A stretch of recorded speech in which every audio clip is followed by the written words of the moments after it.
Mummy जी, सब्जी में क्या बनाऊं? भाभी मटर पनीर बना लो। दीदी, परसों तो खाया ही था पनीर। मम्मी मटर पनीर के बारे में तो बोलेगी बना दो, ऐसा भी क्या मांग लिया मैंने। बेटा बनाने वाली तो तेरी भाभी है, भाभी से पूछना। अब महंगाई भी तो कितनी है, रोज रोज मटर पनीर। मम्मी आपको सुन नहीं रहा क्या भाभी मुझसे कैसी बातें कर रही है? आप चुप क्यों हो?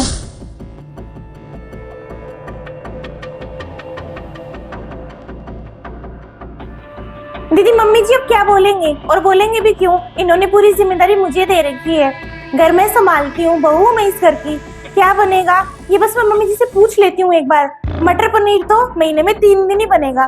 ठीक है मम्मी जी, मैं लौकी बना लेती हूँ।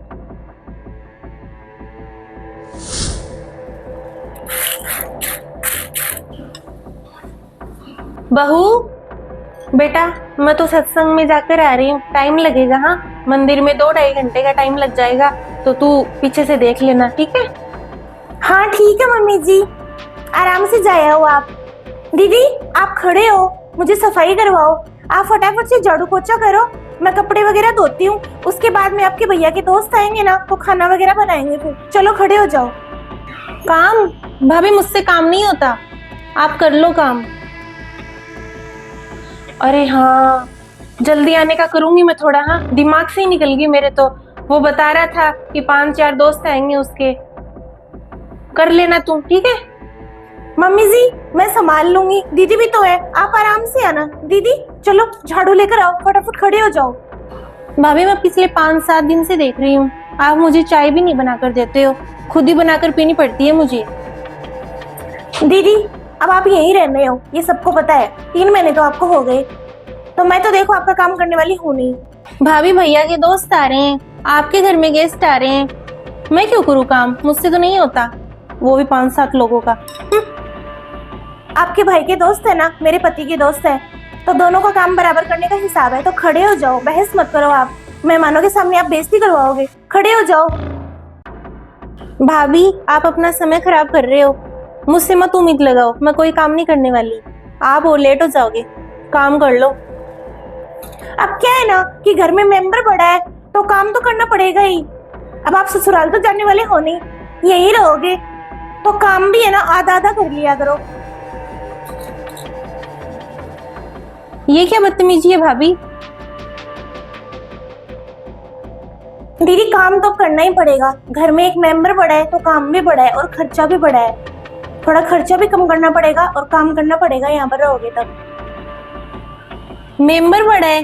हो भाभी, आपसे पहले मैं इस घर की बेटी हूँ, मेंबर में पहले से थी, कोई खर्चा नहीं बढ़ा है, कभी भी आ सकती हूँ, मन करे उतना रह सकती हूँ। आप होते कौन हो मुझे रोकने वाले? मेरे मम्मी पापा है ना, आपके पहले हैं। काम बराबर करना पड़ेगा, यहाँ रहना है तो। अब है ना, बहस मत करो, खड़े हो जाओ।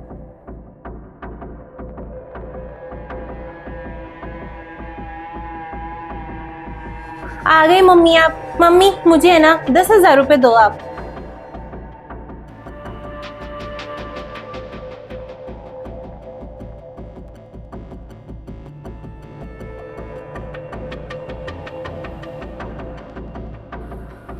हाँ मम्मी दो। अरे बेटा मुझे तो दूध वाले का हिसाब करना है, राशन का भी करना है।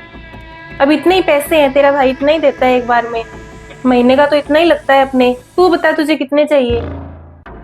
मम्मी मुझे तो है ना 10,000 रुपए चाहिए, और आपके हिसाब का खर्चा अगर आप बोल रहे हो तो 7 तो देने ही पड़ेंगे आपको। इतने सारे पैसों का तू क्या करेगी? मम्मी मैं ड्रेस लेकर आऊंगी और मेकअप का सामान लेकर आऊंगी। वो क्या है ना, ससुराल में मैंने 5-4 दोस्त बनाई थी, वो किटी पार्टियां करती है, तो मैं उनकी मेंबर हूँ।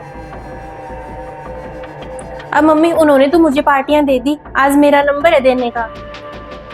मम्मी जी इतने पैसे किस लिए? अरे बेटा ये बोल रहे इसको मेकअप के, ड्रेस के, इनके पैसे चाहिए, तब दे रही थी मैं तो। ले भाभी, मेकअप का सामान लेकर आऊंगी, ड्रेस लेकर आऊंगी, आपसे पूछना पड़ेगा क्या मुझे? दीदी ड्रेस तो काफी पड़ी है आपके पास, मैं दे देती हूँ, वो सिलवा लो। तो 5-6 हजार का मेकअप करने की कोई जरूरत नहीं है। किसको दिखाओगे मेकअप? ससुराल तो आप रहते नहीं हो, यहाँ पर हो, तो लिपापोती करने की कोई जरूरत नहीं है, ये फिजूल खर्ची है। ससुराल में रहो तो 5 लोग देखेंगे कि भी इतनी सुंदर बहू है, इतना अच्छा मेकअप करती है। पीहर में क्या मतलब है इन सब चीजों का? कोई मतलब नहीं है, बेफालतू खर्चे। मम्मी जी आप रहने दो पैसे। भाभी आपको नहीं लगता आप ज्यादा बोल रहे हो? बात बात पर मेरे ससुराल तक पहुंच जाते हो आप। ले ले बेटा। हाँ लाओ मम्मी।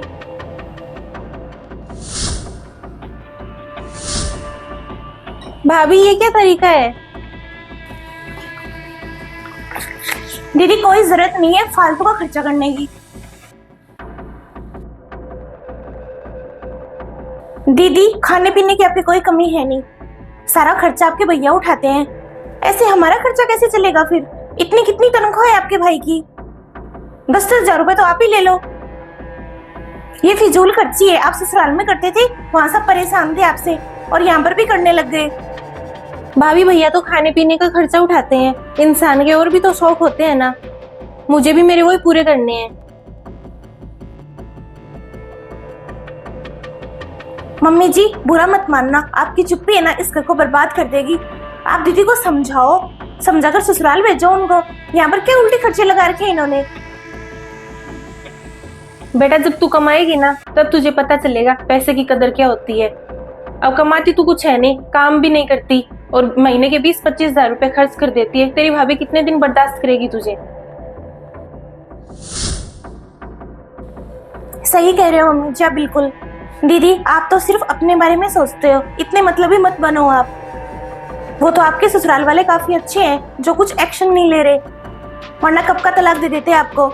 आपने कभी सोचा है कि यहाँ पर आपको हम खर्चा करने नहीं दे रहे, वहां पर आप उल्टा खर्चा करते थे और उस घर को आप छोड़कर आ गए।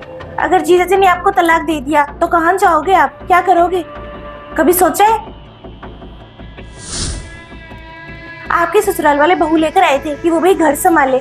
बहू रहती है मायके में, ससुराल वो जाती नहीं है, तो दूसरी बहू तो लेकर आएंगे। ऐसे कैसे शादी कर लेंगे दूसरी? मैं जब तक होना बहू तो मैं ही रहूंगी। कर लेंगे शादी। मम्मी आप चुप क्यों हो? भाभी देखो मेरे दिमाग में कैसी गलत गलत बातें डाल रहे हैं।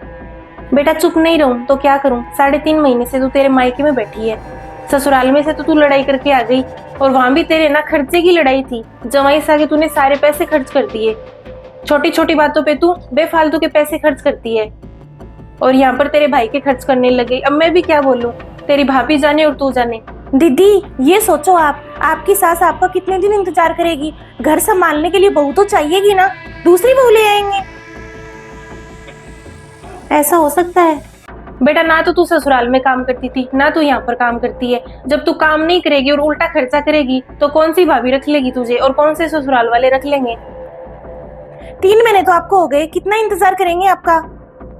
भाभी मम्मी मेरी तो ससुराल में कोई लड़ाई नहीं हुई, मैं तो काम से डरती आ गई। मैंने सोचा जब भाभी है बनाकर देने को तो क्यों मेहनत करें, यहाँ पर रह लेती हूँ कुछ दिन। मुझे क्या पता था। दीदी मैं डरा नहीं रही आपको, सच का आईना दिखा रही हूँ आपको मैं। इतने नाटक कोई सहन नहीं करता। बिना बात के आप आकर बैठ गए मायके में। एक तो आप खर्चा करते थे ज्यादा, ऊपर से आप काम नहीं करते थे वहां पर। वैसे भी आपका रख कर वो करेंगे क्या? भाभी आप सही बोल रहे हो, ससुराल चली जाती हूँ मम्मी। अब इतने दिन यहाँ पर रहूंगी तो मेरी सास ने मुझे वहां रखने से मना कर दिया तो ये तो मैंने सोचा ही नहीं। बेटा अभी भी वक्त है, संभल जा। जितनी लंबी चद्दर हो ना उतने पैर पसारने चाहिए, पर तू तो। दीदी इस बात से तो मैं भी सहमत हूँ कि जहाँ खर्चा लगना चाहिए ना वो तो लगेगा, लेकिन हम फिजूल खर्ची तो रोक सकते हैं ना। आप सोच कर देखो एक बार, इतना कितना पेमेंट होता है किसी का जो किटी पार्टियां करते हो आप। अब देख ले तू, ससुराल के बाद तेरे मायके में भी लड़ाइयां होने लग गई। अब देख ले कहाँ रहेगी, कौन सा तेरा घर है। भाभी मम्मी मैं ससुराल चली जाऊंगी, आप आराम से रहो। बिल्कुल दीदी, मैं आशा और उम्मीद करती हूँ कि आगे से शिकायत का मौका नहीं दोगे आप। दीदी मैंने मम्मी जी को चुप करके रखा था, आपके समझ में आ गई। आप अपना घर संभालो, हम तो इसी में खुश हैं। मम्मी भाभी आप दोनों मुझे समझाने के लिए कितनी कोशिश कर रहे हो और मेरा बचपना ही नहीं गया अभी तक। ये हो ना दीदी बात, बस ये समझाने के लिए था आपको। ये लो पैसे, मेकअप भी ले आओ और पोशाक भी ले आओ, जाओ अपने ससुराल। भाभी आपसे देखो खर्चा तो होगा लेकिन पहले से काफी कम कर दूंगी मैं। नमस्ते दोस्तों। फिजूल खर्ची करने वालों के घर अक्सर बर्बादी हुआ करते हैं। जितनी लंबी चद्दर हो उतनी पैर पसारने चाहिए। तो ऐसे ही वीडियोस अगर आपको अच्छे लगने हैं और आपको देखने हैं तो चैनल को सब्सक्राइब कर लीजिए और वीडियो को शेयर भी कर दीजिए।